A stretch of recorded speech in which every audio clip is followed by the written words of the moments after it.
Never seen anything quite like it. The travel ban, all of a sudden he denies that, thinks it's fine, thinks it was good. But how about fracking? And you need that. It's basically your fossil fuels, your energies.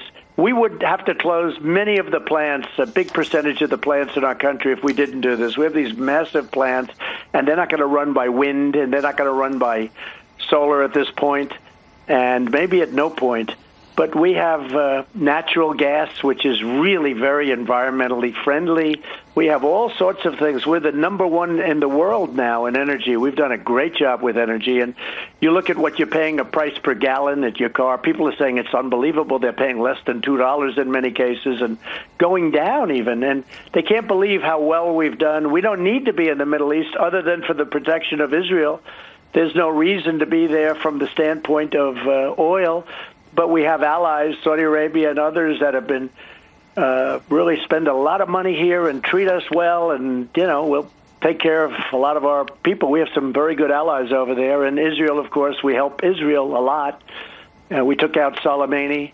We took out a lot of problems they were having over there, or they would have without us. Without us, I don't think any of them would survive for very long.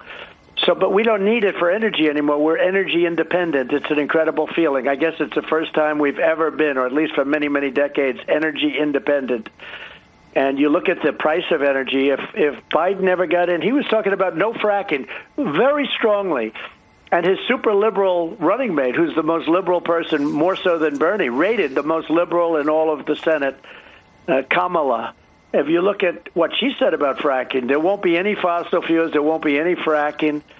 And they were all disciples of AOC and AOC plus 3. And it's ridiculous, but they constantly talk about no fracking. Then all of a sudden he sees his poll numbers going down, and he sees, Texas wants oil. I say they're against guns, they're against oil, and they're against religion. That doesn't do well in Texas or Pennsylvania or North Carolina or just about any other place that I can think of. And it's incredible. But they'll change in an instant and pretend like nothing ever happened. They'll say, "Oh no, I'm okay with fracking." He said it the other day. Biden said it the other day. He said, no, fracking is okay. We're going to grandfather it. We're going to do something with it, but fracking's okay.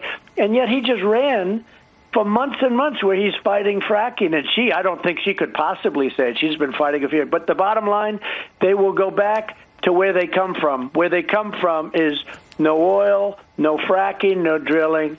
Religion, look what they're doing to religion. They don't let your churches open. They let a casino open, but they won't let your churches open. They'll let protesters protest in the streets without masks by the thousands, but they won't let your churches open. So it's religion, it's oil, and it's guns. And those three items alone, how can anybody even run? George Washington and Abraham Lincoln as a combo, as a combination, couldn't win. But this is what we're up against. They changed their view, but where they're going from and where they're going to is where they originally came from. And that's none of this stuff. You're not going to frack. You're not going to have energy. And our nation's going to have one of the best years it ever had next year. Last year was the best year we've ever had. Next year is going to be better. And this third quarter coming up, and the numbers are going to be out before the election, those numbers are going to be fantastic. You watch.